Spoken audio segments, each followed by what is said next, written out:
আউযু বিল্লাহি মিনাশ শাইতানির রাজিম। বিসমিল্লাহির রহমানির রহিম। আজকের গৌসিয়া আহমদিয়া আমিরিয়া সিদ্দিকিয়া মাদ্রাসার শুভ উদ্বোধন অনুষ্ঠানের সম্মানিত সভাপতি উপস্থিত আছেন আওলাদে আমির ভান্ডারী সাজ্জাদুন হোসেন হযরত মাওলানা আশরাফুজ্জামান আলমাজ ভান্ডারী আল আমিরি।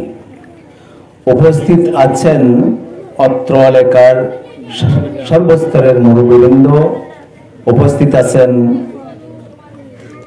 শিক্ষার্থীদের অভিভাবকবৃন্দ, মা বোনেরা, সমবয়সী বন্ধুরা, এই মাদ্রাসা পর্ষদের সহযোদ্ধারা, আসসালামু আলাইকুম ওয়া রাহমাতুল্লাহি ওয়া বারাকাতুহু।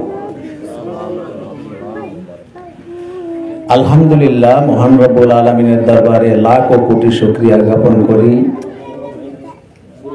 মহান রব্বুল আলামিন আমাদের জন্য হুজুর রাহমাতুল লিল আলামিনকে প্রেরণ করে গোটা পৃথিবীকে ধন্য করেছেন এবং সর্বোচ্চ রহমতের স্থান করে দিয়েছেন। প্রত্যেকে বলেন আমিন।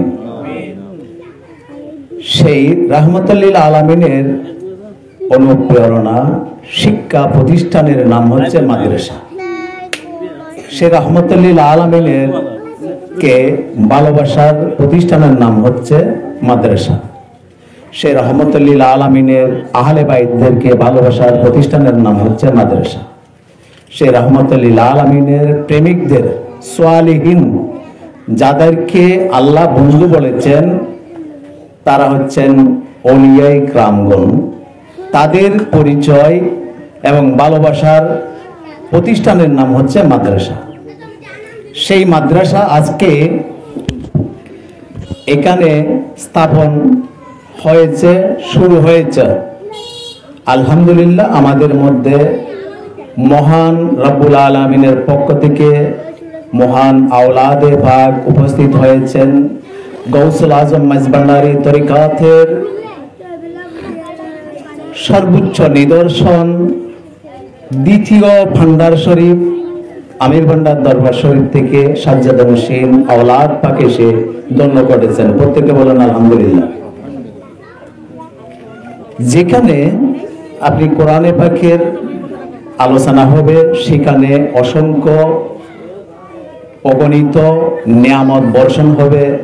আপনারা পুরো জীবনে আলোচনার মধ্যে ওয়াজ মাহফিলের মধ্যে শুনেছেন। তার চেয়েও গুরুত্বপূর্ণ যেখানে রাসূল পাক সাল্লাল্লাহু আলাইহি সাল্লাম দরুদ সহ বিভিন্ন আলোচনা হয়, তার চেয়ে গুরুত্বপূর্ণ ইবাদত শরীফে রূপান্তরিত হয়। এটাও কোরআনের প্রমাণ। এখানে রয়েছেন কোরআন, হাদিস, আওলাদ। যেখানে আওলাদ থাকে সেখানে মাওলানা জালালউদ্দিন রুমির একটা বাক্য আছে, যদি আল্লাহ তাআলার দরবারের সামনে হাজির নিজেকে করতে চান তাহলে আওলাদে অলির আওলাদ অথবা অলির আওলাদের অলিদের আলোচনায় বসেন। এখানে আমাদের স্বয়ং একজন আল্লাহর অলির আওলাদ রয়েছেন। আমরা নিশ্চয় জালালউদ্দিন রুমি রহমতুল্লাহ আলাইহির বাক্যের সাথে আলোচনার সাথে কালামের সাথে মিলে গেছে। আমরা খোদার স্থানে বসেছি। প্রত্যেকে বলেন আলহামদুলিল্লাহ। এই মাদ্রাসা পেয়ে আমরা ধন্য। তিনটি নাম এখানে যুক্ত হয়েছে, অত্যন্ত গুরুত্বপূর্ণ। একটা হচ্ছে গৌসিয়া, গৌসে পাকের নাম। গৌসে পাকের শান, মান, আজমত বর্ণনা করার মতো পৃথিবীর মুখে এমন কয়জন ব্যক্তি আছে আমার জানা নাই। দ্বিতীয়টা হচ্ছে আহমদিয়া, হযরত আহমদুল্লাহ মাইজভান্ডারী, আরেকটি গৌসুল আজম। একটি গৌসুল আজম আমরা যেটাকে চিনি সেটা হচ্ছে হযরত বরফির আব্দুল কাদের জিলানী। দ্বিতীয় গৌসুল আজম হচ্ছে আমার দেশে যিনার আবির্ভাব হয়েছেন ফটিকছড়ি গ্রামে মাইজভান্ডার এলাকায়, তিনি দ্বিতীয় গৌসুল আজম হযরত আহমদুল্লাহ মাইজভান্ডারী কদ্দাসাল্লাহু আজিজ।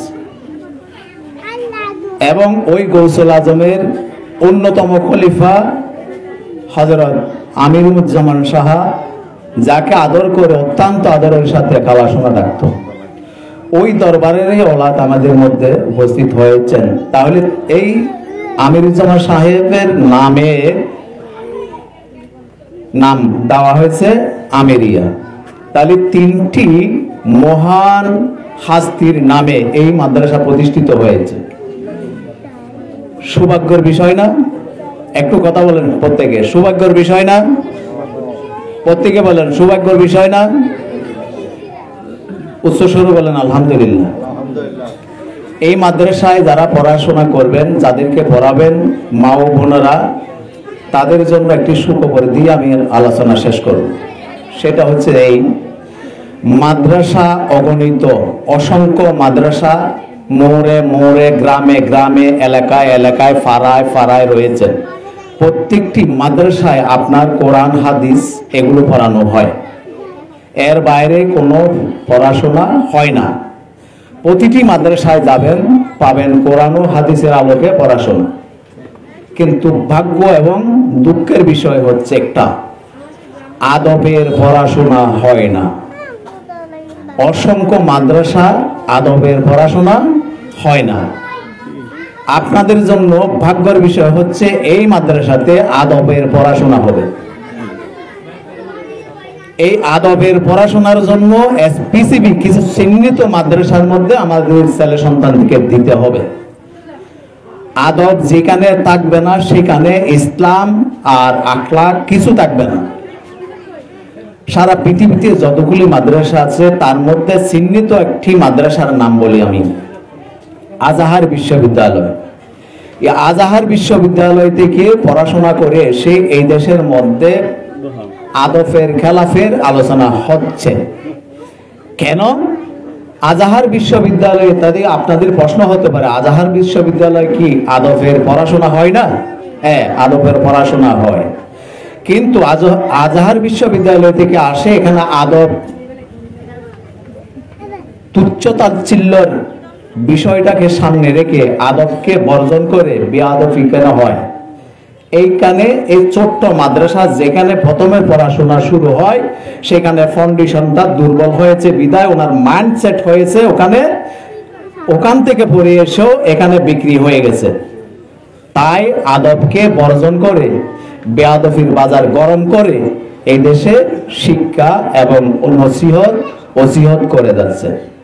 তাহলে আপনার ফাউন্ডেশনটা যদি সত্য হতো, সঠিক জায়গা হতো আপনার ছেলে মেয়েদের, তাহলে আদবের পড়াশোনা এখান থেকে শুরু হলে আজাহার বিশ্ববিদ্যালয় না, যেখানে যাক না কেন, যেই মাদ্রাসায় যাক, আমার এই মাদ্রাসার ছাত্র যদি বাতিল আকীদার মাদ্রাসায়ও যায়, তার মাইন্ডসেট যেহেতু হয়েছে আদবটা ওখান থেকে ডিগ্রি নিয়ে এসে এখানে কিন্তু আদবের আলোচনা করবে।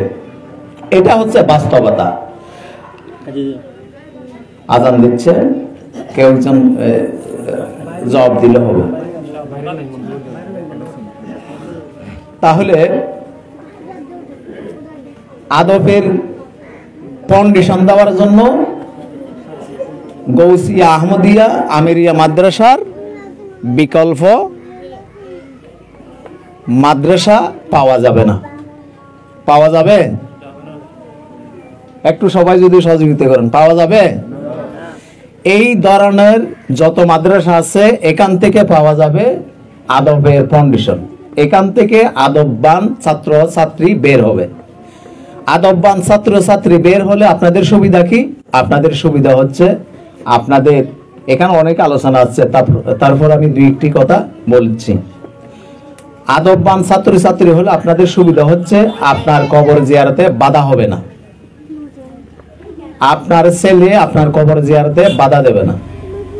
আপনার ছেলে আপনার রাশকে মুর্দা অবস্থায় কাটিয়া করে নিয়ে যেতে একটি তাকবীর দেওয়া হয়, নারায়ে আল্লাহু রাব্বি মুহাম্মদ নবী সাল্লাল্লাহু আলাইহি ওয়াসাল্লাম, এই স্লোগানটা বন্ধ করবে না।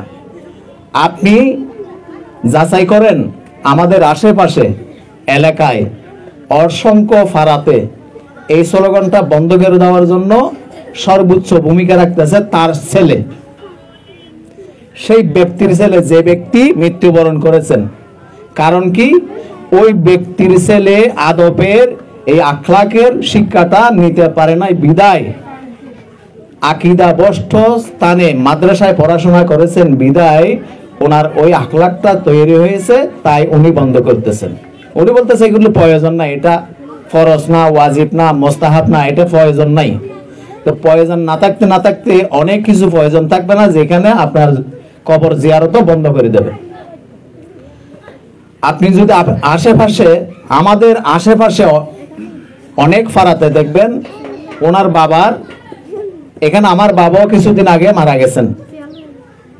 আমরা চেষ্টা করেছি মিনিমাম 40 দিন পর্যন্ত সকাল সন্ধ্যা কবর জিয়ারতে যাওয়ার জন্য, কিন্তু আমার পাশের গ্রামের অসংখ্য ব্যক্তি মারা গেছেন 40 দিন না, দ্বিতীয় দিন গেছে কিনা সন্দেহ আছে, এরকমও পরিবার আছে।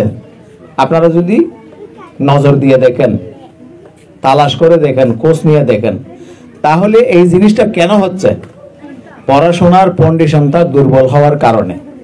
তো গৌসিয়া আহমদিয়া আমিরিয়া মাদ্রাসা থেকে এই কন্ডিশনটা পাবে, এবং আপনাদের জন্য সর্বোচ্চ খোঁজখবরই আপনাদের কবর জিয়ারতে, আপনাদের দাফন কাফনে, আপনাদের 4 দিন সালিশার প্রোগ্রামে, এবং কোনো বাধা থাকবে না, ওনাকে বাধা দিয়ে কেউ রোধ করতে পারবে না। আপনার ছেলে এবং আপনার মেয়ে সর্বোচ্চ ভূমিকা রাখবে আপনার সম্পূর্ণ সঠিক কাজগুলো করার জন্য। আপনারা বলুন তো, কবর জিয়ারতের জন্য হাদিস কি আছে? এখানে বিজ্ঞ ওলামায়ে কেরাম আছে, অসংখ্য ওলামায়ে কেরাম আছে। কোন ব্যক্তি যদি জিয়ারতের জন্য সকালবেলা নিয়ত করে ঘর থেকে বাইর হয়, মাগরিবের আগ পর্যন্ত রহমতের ফেরেশতা ওনার কদম থেকে তুলে নিতে থাকে, সুবহানাল্লাহ বলে। তাহলে মাগরিবের আগ পর্যন্ত যদি হাদিস দ্বারা প্রমাণিত হয়, ওনার কদমের থেকে কদমের যে কদম তোলার পরে তুলে নেবে, কদম তোলার পরে তুলে নেবে, পুরো সন্ধ্যা পর্যন্ত সবগুলি হচ্ছে ইবাদত এবং আপনার জন্য নেকি।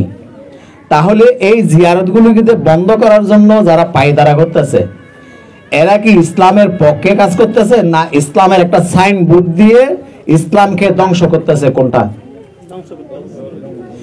আমরা কি ইসলাম ধ্বংস হয় ওই কার্যক্রমে লিপ্ত হব, সহযোগিতা করব? আমাদের ছেলে মেয়েদেরকে সঠিক মাদ্রাসায় সঠিক জ্ঞান যেখানে দান হবে সেই পাঠশালায় ভর্তি করবেন, সেই প্রত্যাশায়। অতি সংক্ষিপ্ততার কারণে, সময়ের কারণে আমি আর কথা বাড়াচ্ছি না। সবাইকে আবারও ধন্যবাদ, মোবারকবাদ জানিয়ে এই মাদ্রাসার প্রতি খেয়াল রাখার জন্য আমি ব্যক্তিগতভাবে প্রতিশ্রুতিবদ্ধ এই মাদ্রাসা প্রতিষ্ঠার পক্ষে সহযোগিতা করব, এবং আওলাদকে সাক্ষী রেখে বলতেছি আপনারাও সহযোগিতা করবেন, আমিও সহযোগিতা করব। এই প্রত্যাশায় মহান রব্বুল আলামিনের দরবারে এই মাদ্রাসার সর্বোচ্চ উন্নতি ও তরক্কি কামনা করে আমার আলোচনা এখানে শেষ করলাম। আসসালামু আলাইকুম ওয়া রাহমাতুল্লাহি ওয়া বারাকাতুহু।